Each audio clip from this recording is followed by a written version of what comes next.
podcast De Costas para a Plateia. De Costas para a Plateia é o podcast das boas pessoas, liderança, finanças, marketing, empreendedorismo, tecnologia. Temas complexos, abordados de forma simples e descontraída. Este podcast não existiria sem o apoio tão fundamental dos nossos patrocinadores. Já brindámos hoje, Quinta da Minhoteira. Saiba mais em quintadaminhoteira.pt. Consulting Marketing Analytics é pela To Be On. Sabe mais em 2b-on.com. Marcas e publicidades, Laserprint é a grande vantagem. Sabe mais em laserprint.pt. Fábrica Coffee Roasters, café de especialidade. Continua aqui a apoiar-nos sempre com um pacotinho de café aos nossos convidados. Sabe mais sobre o tema e sobre a marca em fabricacoffeeroasters.com. A gigante do material das duas rodas, Grande Polispor. Sabe mais em polispor.com/pt. Imigração tornada fácil, iGo Immigration. iGoimmigration.com. A Bibs Crew Coffee Palace, além de ser o espaço onde gravamos, é uma cafeteria de café de especialidade em Paço de Arcos. Visitem, uma vez que carinhosamente é a nossa casa. O Sapo é o nosso media partner. Acompanhe as novidades através do link dedicado ao nosso podcast. Está aqui o linkzinho. O host deste podcast é orgulhosamente vestido e calçado pela On Running Portugal. E por último, a gravação deste vídeo tem o apoio da GOP Eventos. Se vês os nossos episódios através do YouTube, aproveita e subscreve o nosso canal. Clica aqui no subscrever, no botãozinho aqui do YouTube e está atento às novidades em primeira mão. Bem-vindos a mais um episódio aqui do podcast De Costas para a Plateia. Hoje não temos aqui a nossa madrinha do projeto, Helena Paixão, que está doente em casa. Eu também estou meio adoentado, portanto, mas temos um médico à mesa, portanto não há problema. Os nossos convidados hoje são a querida Sónia Silva e o querido André Santos, os fundadores da UBI Sénior.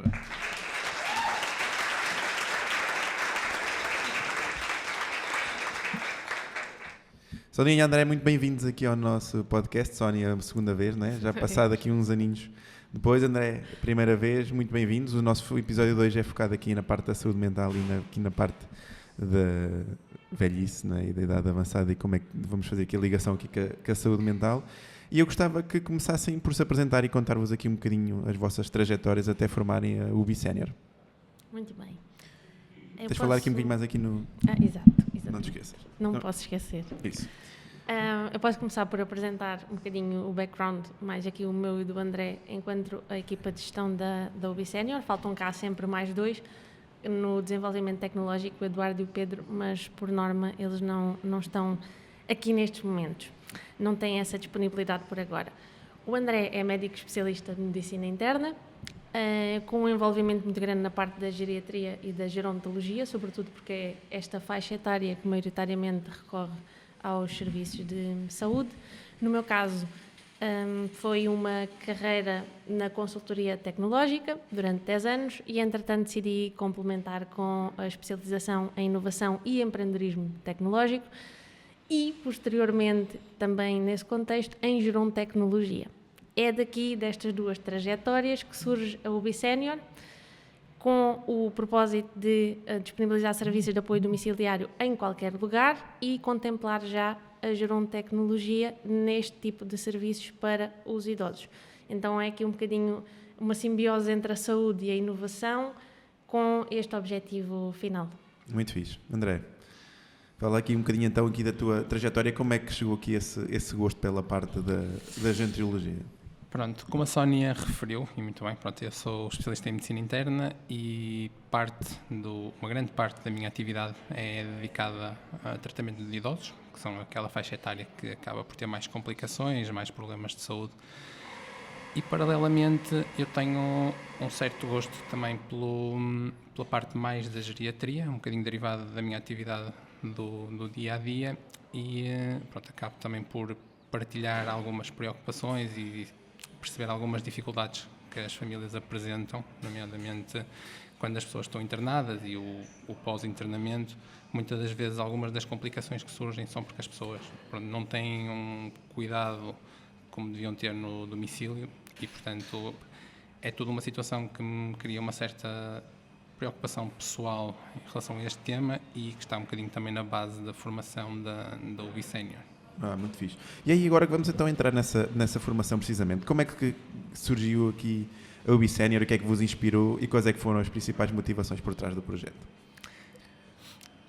Eu acho que temos aqui vários fatores, nomeadamente a questão temporal. Pronto, tanto eu e a Sónia já tínhamos uma ideia de formar uma empresa, de criar alguma coisa novo, uma startup, e um bocadinho ao mesmo tempo eu tive uma experiência pessoal que também acabou por impulsionar um bocadinho esta ideia, nomeadamente a nível familiar. Tive uma situação um bocadinho desagradável com uma cuidadora que me dava apoio a um tio que eu tinha acamado e que acabou por correr mal, nomeadamente relacionado com um furto. Okay. E, portanto, isto tudo ao mesmo tempo alavancou esta ideia. No fundo, nós queríamos criar alguma coisa que fosse disruptiva, alguma coisa que trouxesse valor, e começamos a pensar, portanto, ok, nós temos experiência em desenvolvimento de negócio, inovação, mais da parte da Sónia, e eu tenho experiência na área da saúde, nomeadamente cuidado, sobretudo, de idosos e da geriatria, e então, por que não? Juntar aqui as duas áreas. E como é que a vossa visão se distingue das outras empresas que também trabalham aqui nesta área? Porque vocês realmente queriam fazer algo diferenciador, como é que vocês acham que são realmente diferentes? Após analisar aqui o mercado, sobretudo o foco no português, nós temos diversas variáveis ou diversos layers de atuação e nós escolhemos um no qual consideramos que existe uma grande lacuna. Nós não queremos fazer referência em momento nenhum às instituições que prestam estes cuidados, porque elas estão a fornecer serviços a pessoas que infelizmente não podem envelhecer no domicílio e precisam também de uma resposta. A nossa surge exatamente no sentido oposto. Aquilo que nós queremos fazer desde o início é descentralizar a prestação de cuidados de apoio domiciliário a idosos por cuidadores, a colocar no profissional a independência de fornecer os seus serviços. Okay. Esta primeira visão vem associada a uma necessidade de capacitar os cuidadores e foi daí que vieram 3 aspectos primordiais. O primeiro foi a formação, que já lá vamos, a parte da literacia tecnológica, a criar algum tipo de serviço digital que fosse conhecido, pelo menos em experiência de utilização para estas pessoas, e depois tínhamos também a literacia financeira. Nós tínhamos de criar uma mecânica de utilização dos próprios serviços pelos profissionais, ou seja, que eles pudessem fornecer os seus serviços sem gerar uma grande complexidade. Então, assim, em termos de visão na parte disruptiva relativa aos cuidadores, é muito isto, que acaba por ser uma inovação, mas não é generalizada, é uma inovação para este setor e é aqui que nós nos diferenciamos. Depois temos também a componente da gerontecnologia, e esta é mais a médio prazo, que também já lá iremos em detalhe.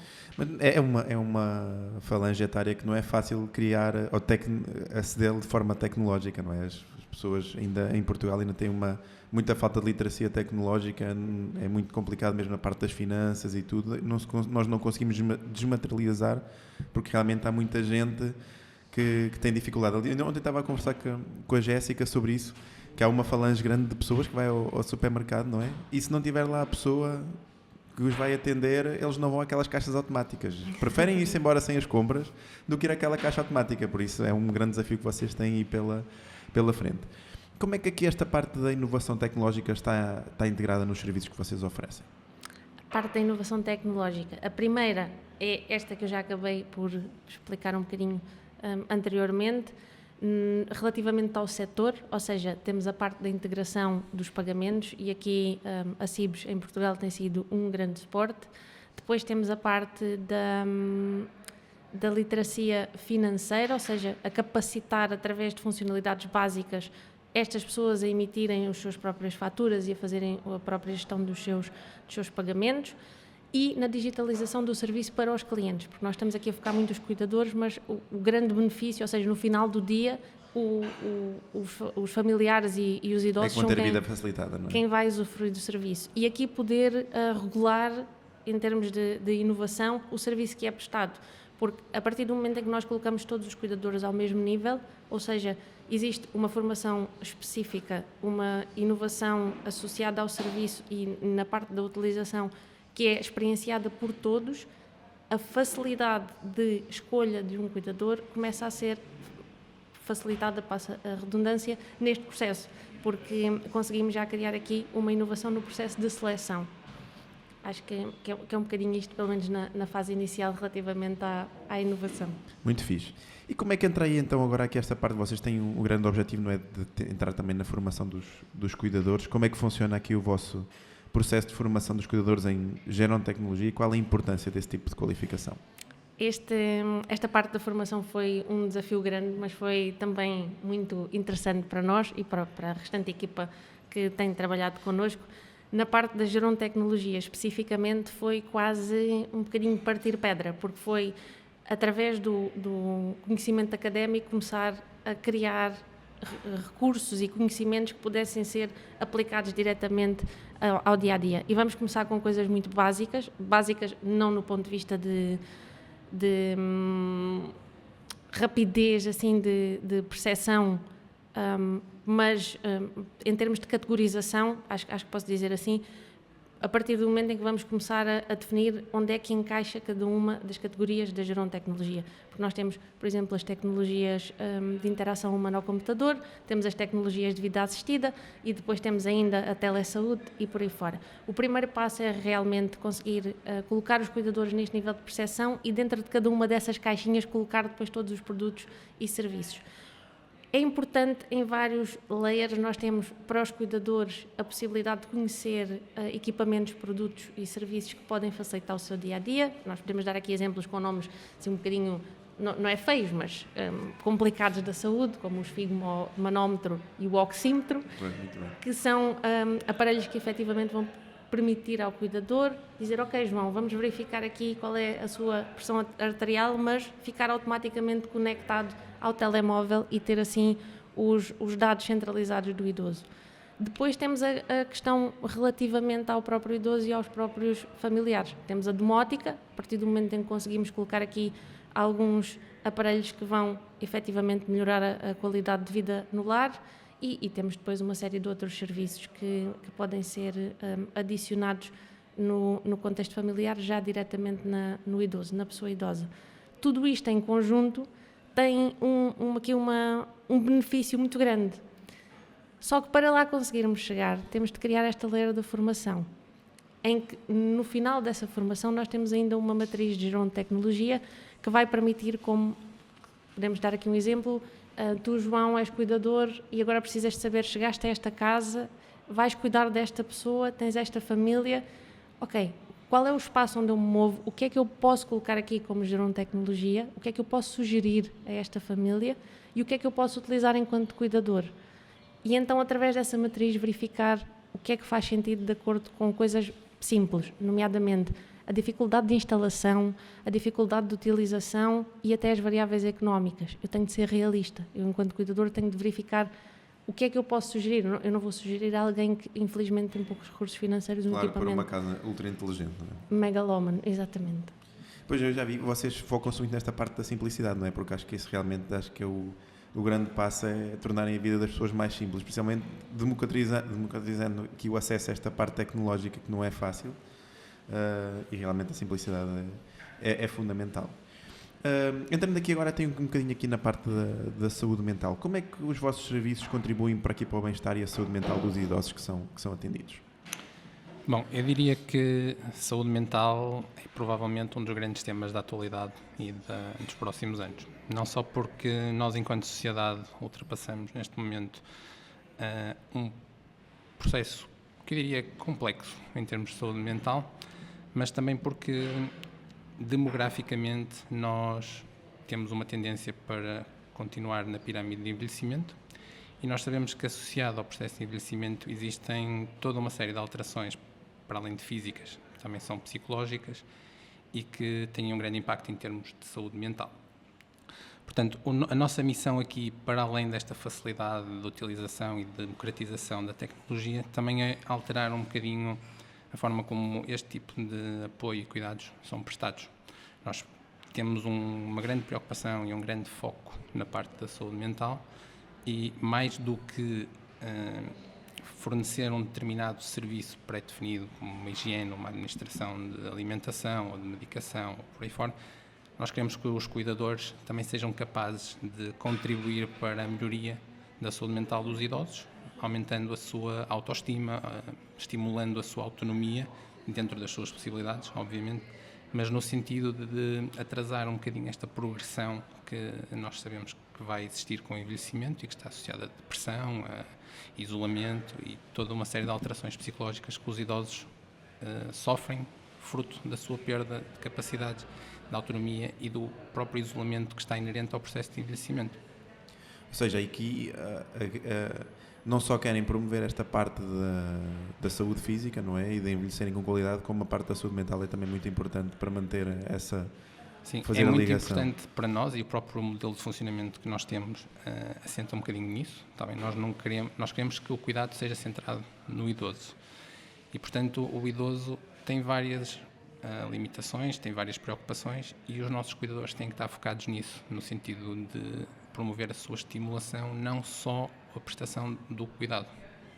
Okay. E como é que os próprios cuidadores também vão ter em conta essa parte da saúde mental deles próprios? Porque se eles também não estiverem bem, também não vão conseguir cuidar dos idosos de forma a que os idosos fiquem bem, não é? Exatamente. Isso é outro grande problema que nós temos atualmente, sobretudo tudo o que envolve o setor da saúde, cuidado de pessoas e sobretudo no cuidado dos idosos e também uma grande fatia de doentes que estão em situações terminais, doentes oncológicos.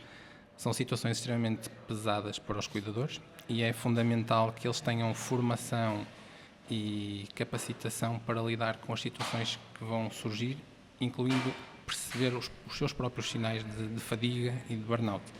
Portanto, nós, ao centrarmos o cuidado no idoso, nós estamos a, no fundo, direcionar o trabalho destas pessoas para este tipo de atividade. E, portanto, ao criarmos uma certa barreira no tipo de serviço e cuidados que estas pessoas vão fazer, nós permitimos que elas fiquem focadas naquilo que é o seu trabalho e não em realizar outro tipo de tarefas que muitas das vezes acaba por ser solicitado a estas pessoas. E, ao mesmo tempo, ao darmos ferramentas para facilitar a própria prestação do cuidado, através da tecnologia que nós vamos incluir, nós estamos também a simplificar a vida destas pessoas e a eliminar um bocadinho o stress e a ansiedade que às vezes surge neste tipo de cuidados. A própria formação que nós damos nesta área acaba por ser também fundamental, porque se as pessoas estiverem capacitadas para perceber e atuar com segurança em determinadas alterações e complicações ou intercorrências que possam surgir, as pessoas conseguem realizar o seu trabalho com menos stress, com menos ansiedade, que no fim do dia se vai traduzir em menos probabilidade de desenvolver uma situação de burnout e, portanto, com uma melhor qualidade de vida.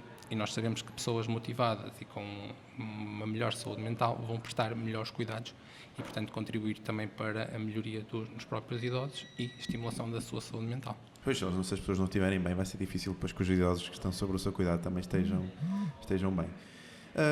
Entrando aqui agora um bocadinho nos desafios que vocês encontraram, quais é que foram realmente os maiores desafios aqui ao longo deste processo e como é que vocês os superaram?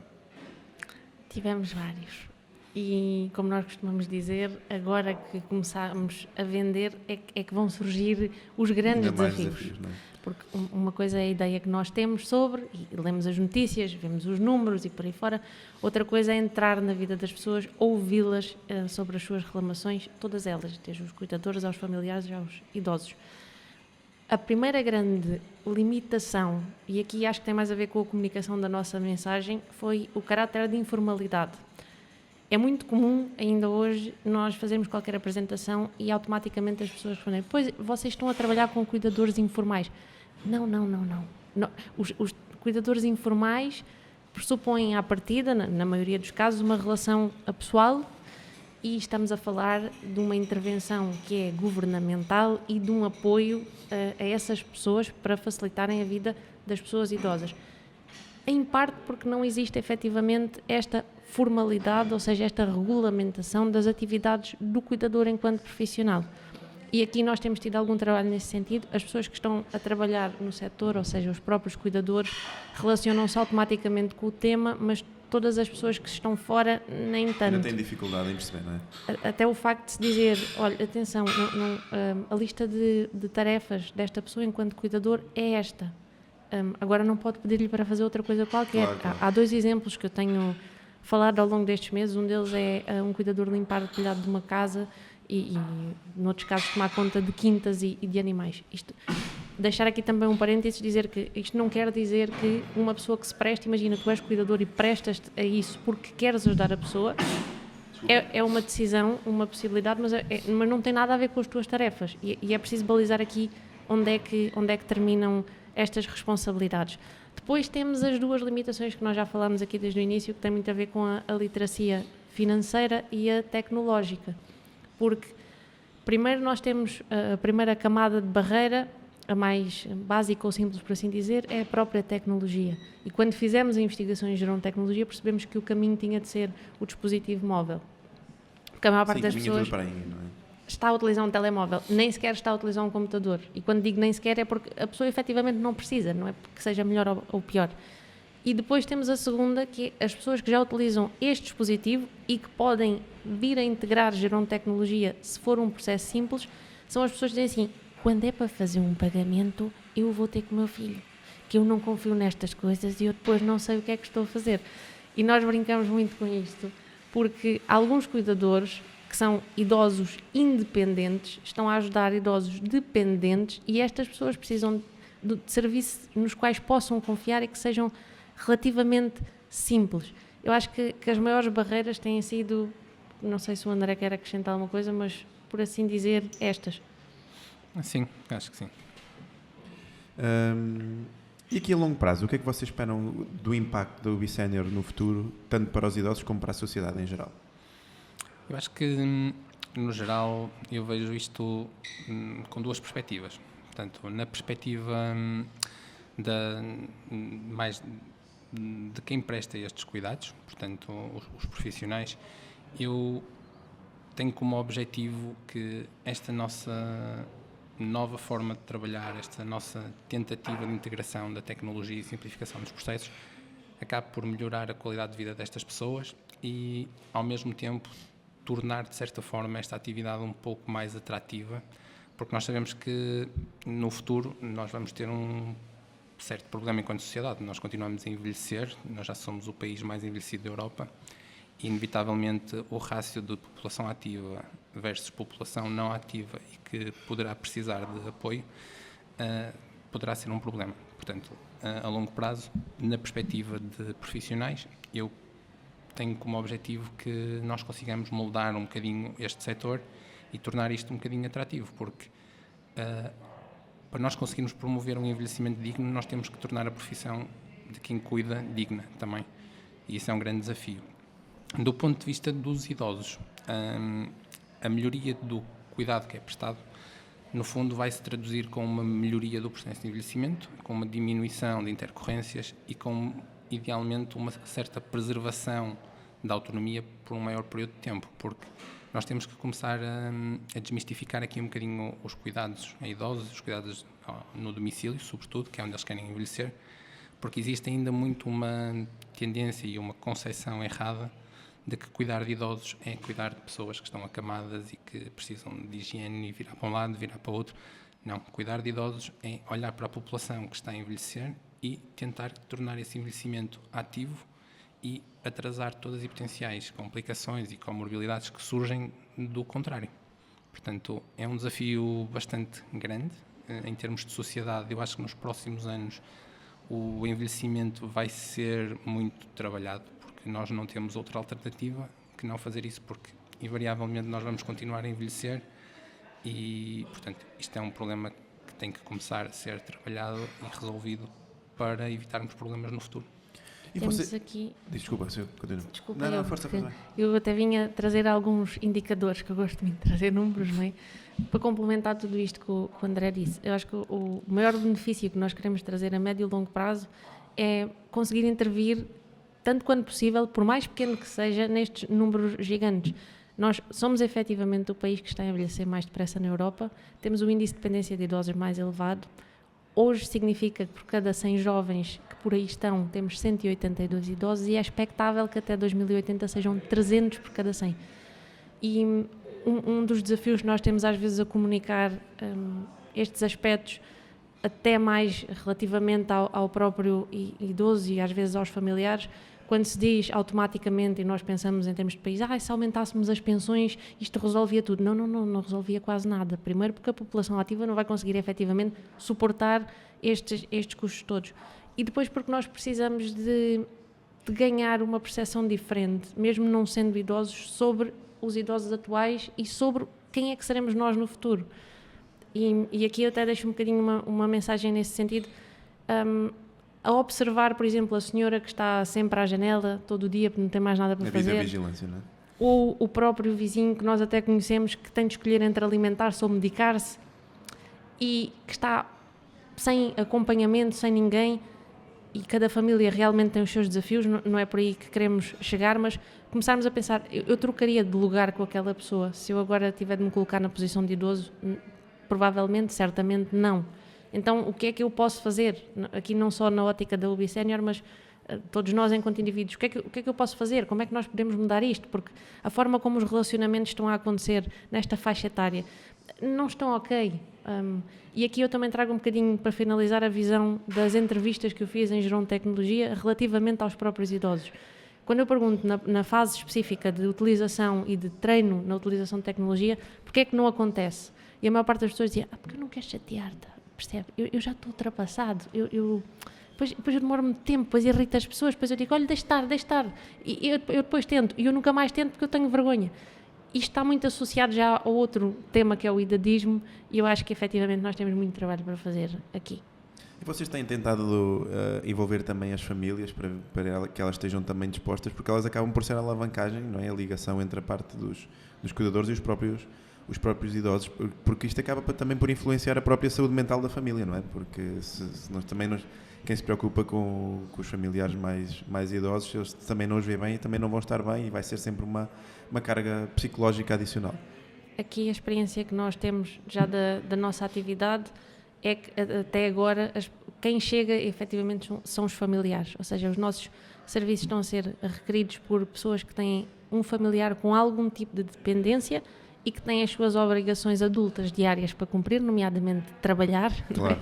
Porque depois não existe outra forma, por muito que se queira às vezes aqui fazer um julgamento sobre, não existe outra forma, e então eles estão muito envolvidos. Eu posso dizer que nós temos tido aqui alguma segmentação em termos de processo, o André tem estado mais com o recrutamento, porque efetivamente é ele que tem as competências necessárias para avaliar os cuidadores e os enfermeiros, sendo que nos enfermeiros não é tão necessário, e eu tenho estado diretamente com os clientes. Eu, em média, quando recebo um pedido via chamada telefónica, eu tenho cerca de 30 minutos de conversa com a pessoa, porque o familiar tem muitas reclamações. E é quase também uma consulta de psicologia. Sim, e às vezes é só colocar todas as perspectivas em conjunto. Chega um familiar e diz, olha, nem sabe o que é que me aconteceu com este cuidador. Pronto. E nós vamos tentar avaliar. E à medida que começamos a perceber o que é que aquela pessoa que esteve lá no passado e que é a razão da pessoa agora procurar-nos quase como uma esperança de ser diferente, essa pessoa também tinha as suas razões, ou seja, também tinha um salário muito baixo, também tinha de estar preocupada se ia alimentar-se ou se ia fazer outra coisa qualquer. Uma série de coisas. E aqui envolver os familiares tem sido muito fácil e tem passado às vezes por isto, por só colocar em cima da mesa tudo o que está a acontecer. O que é que está a acontecer consigo, o que é que está a acontecer com o seu pai, o que é que está a acontecer com o cuidador, e a partir desse momento as pessoas é quase como se trouxessem um escudo e baixam o escudo. Ok, eu não tinha realmente pensado assim, se calhar faz sentido, se calhar aquela pessoa também precisava de alguma ajuda. E então eu acho que essa parte de envolver os familiares tem sido muito fácil. Trabalho em equipa, não é? Muito fixe. Que mensagem é que vocês deixariam aqui para sensibilizar aqui as pessoas sobre a importância de um cuidado digno e inovador aqui na terceira idade? Ora bem, em termos de mensagem, em primeiro lugar, usar um bocadinho as palavras que a Sónia acabou de dizer, ok? Acho que para nós percebermos o problema do envelhecimento e do quão importante ele é, nós, população ativa, ok? Devemos tentar colocar-nos na posição daquelas pessoas que já lá estão, ok? Porque invariavelmente nós vamos para lá também. E o que nós temos que pensar é se a forma como nós estamos a abordar estas pessoas, a forma como nós estamos a dedicar a elas e a tratá-las, se é a forma que nós queremos que nos tratem no futuro. Okay? Acho que é extremamente importante, enquanto sociedade, começarmos a fazer este tipo de reflexão e a começar a pensar em soluções para implementar o mais breve possível para melhorar a qualidade de vida destas pessoas e até incluí-las na própria atividade da sociedade. Okay? Não é só porque uma pessoa está reformada ou idosa, tem 80 anos, que a pessoa se torna inválida, ok? A pessoa tem 80 anos, se estiver cognitivamente bem, a pessoa, para além dos 80 anos, a pessoa tem 80 anos de experiência. Experiência, claro. Portanto, é sempre uma mais-valia para partilhar com os mais novos e tentar alavancar um bocadinho a sociedade. Acho que é uma das mensagens mais importantes que eu vejo. Sónia, alguma mensagem?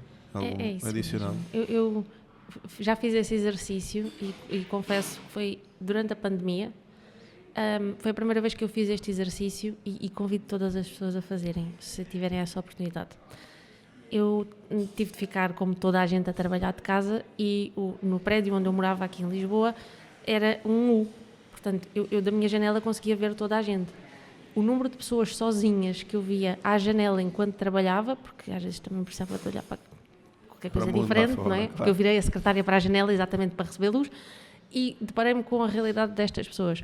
E lembro-me de pensar exatamente que, eu neste momento estou nesta situação porque é necessária a prevenção de todos nós, mas se não fosse esta situação e eu tivesse aquela idade, provavelmente eu estaria aqui, sem trabalhar, não é? Na posição daquela senhora, portanto, à janela, ou na posição daquele senhor que esteve ali encostado àquela parede de 3 horas. E eu acho que é um bocadinho isto, começarmos a tentar avaliar o que é que podemos fazer nesse sentido. E relativamente ao idadismo, que é um tema muito importante aqui, ainda mais. Há uma experiência que eu tenho do Sudoeste, eu nunca tinha ido ao Sudoeste, pelo menos não tenho memória, e fui este ano.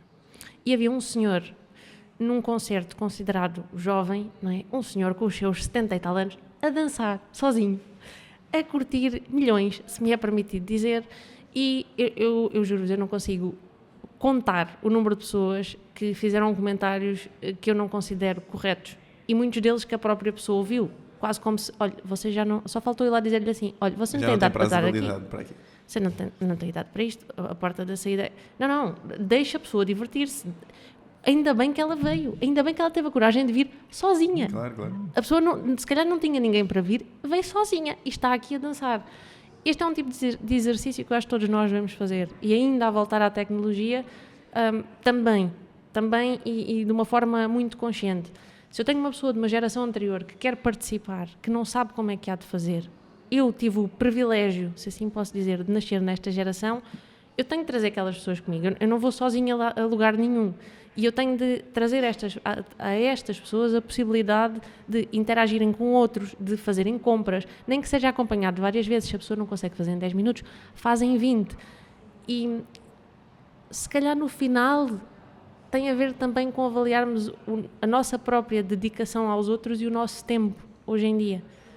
Começar a cortar um bocadinho neste sentido e realmente colocar tempo nestas pessoas, porque há uma expressão que eu não gosto, mas que acho que também ajuda a explicar. Não se trata de salvar o passado, porque existe muito esta ótica de que o que é novo, o que é jovem, ou seja, lá está a inovação, o jovem, o novo, tudo isto é estritamente necessário e está diretamente relacionado com o futuro, que todos nós gostamos de pensar, não é? Mas nós temos de trazer o que está atrás também, não na ótica de salvar o passado, mas de tornar este presente ainda com dignidade no futuro. Acho que é um bocadinho isto. Apesar de ser muitas variáveis, acho que é um bocadinho isto. Incluir o passado. É isso.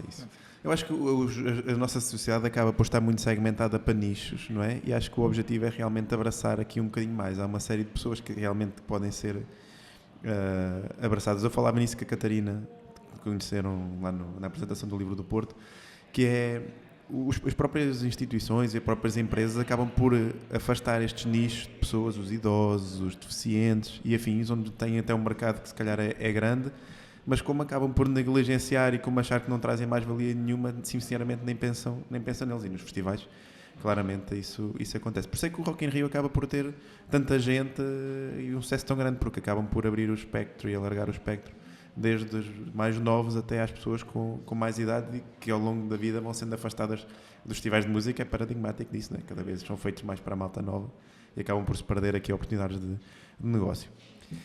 Entrando aqui numa das últimas perguntas finais, aqui o nosso momento de superpoder. Nós temos feito aqui nesta temporada. Se vocês pudessem terem um superpoder fora do normal, qual é que vocês escolhiam e como é que o utilizariam?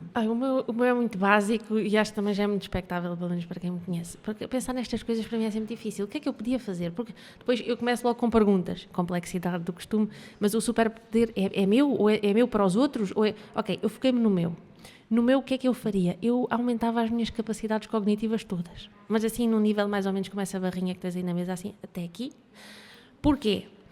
Porque eu acho que na relação que eu tenho com os problemas que encontro, que é querer resolvê-los, eu iria ter maior capacidade de processamento, metacognição, depois verificar aqui o que é que está a funcionar bem, o que é que não está a afinar por aí fora, e ganhar também competências num nível assim superior de envolver os outros e com esses dados que eu ia...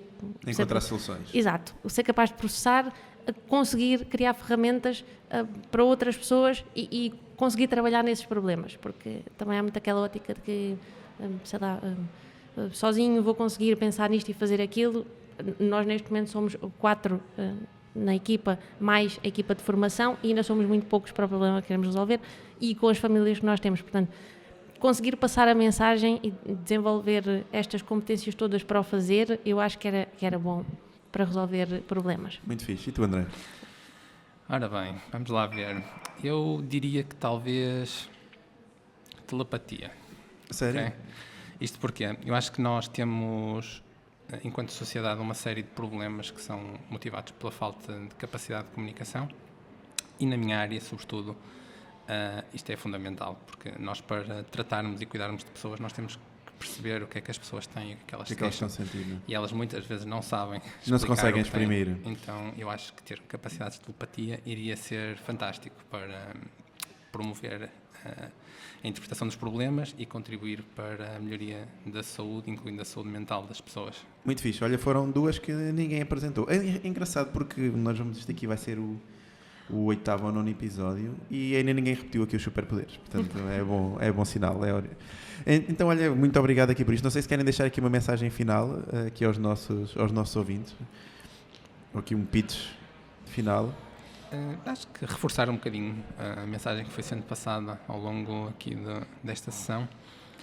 Acho que temos que começar a preocupar-nos mais com o próximo, ok? E não desconsiderar quando o próximo tem mais 20 ou 30 anos do que nós, porque essas pessoas efetivamente são importantes e foram importantes na construção da sociedade e no presente que nós estamos a viver hoje em dia. Portanto, não devemos desconsiderá-las, devemos cuidá-las e tratá-las com respeito, porque elas merecem e não devem ser desvalorizadas só porque estão num processo de envelhecimento para o qual nós também caminhamos. Muito e fixe. Eu aqui finalizo com, se calhar, tentar desenvolver uma visão sistémica, todos nós.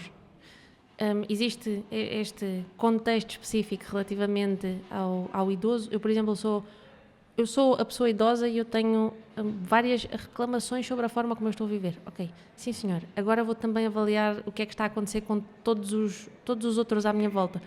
No caso dos cuidadores a mesma coisa, no caso dos familiares a mesma coisa, ou seja, cada um de nós começar a tentar fazer este exercício muito difícil que já vem sendo dito ao longo dos anos, que é ocupar o lugar do outro. Obviamente não é descurarmos o nosso próprio bem-estar, A empatia, mas não é? exatamente, a empatia relacionada com a análise honesta e genuína sobre aquilo que se passa connosco e com os outros. Porque é um bocadinho aquilo que o André diz, muitas vezes, eu acho que todos nós sentimos isto em algum momento, nós estamos a sentir alguma coisa, nós não sabemos como é que devemos exprimir aquilo de forma vocal. Eu estou a sentir isto, mas porquê? No que é que isto se traduz? Eu nem sei bem. Às vezes, se calhar, demoro 1 dia ou 2 dias até conseguir perceber. Eu naquele dia estava a sentir-me assim porque estava a acontecer isto. Claro. E eu acho que também ter aqui alguma calma, a avaliar todos os fatores e depois tomar decisões já com todas estas variáveis. Eu acho que tem um bocadinho a ver com isto, em conjunto. Muito fixe. O objetivo destes episódios é realmente que as pessoas também possam refletir um bocadinho, porque muitas vezes na correria da vida acabam por ser assuntos que nós não vamos parando para pensar sobre eles. O objetivo é mesmo esse. Olha, foi espetacular. Muito obrigado, Sónia. Muito obrigado, André. Obrigada. Aqui aos nossos ouvintes, muito obrigado por estarem deste lado. Faz falta aqui a Helena também. Ela tem sempre montes de perguntas e curiosidades. Ia ser aqui uma adição grande também que é o nosso episódio. É uma pena. Os próximos 2 ela vai estar inoperacional. Muito obrigado por estarem desse lado. Já sabem, sigam aqui o projeto. Sigam também aqui a UB Sénior para saber mais aqui sobre esta parte dos cuidados aqui aos nossos idosos. Muito obrigado e até uma próxima. Obrigada. Pois é, caros amigos, chegámos aqui ao fim de mais um episódio do podcast de Costas para a Plateia. Não fiquem tristes, brevemente há mais. Se por acaso ainda não seguem o projeto no Instagram, sigam, está aqui nos comentários aqui deste episódio. E é lá que eu vou lançando todas as novidades e também a calendarização dos episódios do podcast. Se por acaso nos ouvem e veem aqui através do Spotify, já sabem, deixem aqui uma notinha generosa. Se for no telemóvel, usem o vosso dedo. Se for no computador, usem o rato. Metam aqui uma notinha bem generosa, aqui os 5 estrelas, porque isso ajuda-nos a chegar cada vez mais a mais pessoas. Se nos ouvem e veem aqui através do YouTube, já sabem, subscrevam o nosso canal. É muito importante para nós chegar a cada vez mais pessoas, ok? E deixem então aqui o meu grande agradecimento a todos vocês que estão aí desse lado, que vão dando o vosso feedback. Já sabem, podem sempre entrar em contacto connosco através das nossas redes sociais, através também do nosso site, tem lá os nossos contactos. E já sabem, continuem desse lado, este é o podcast das boas pessoas e fiquem sempre connosco, de costas para a plateia.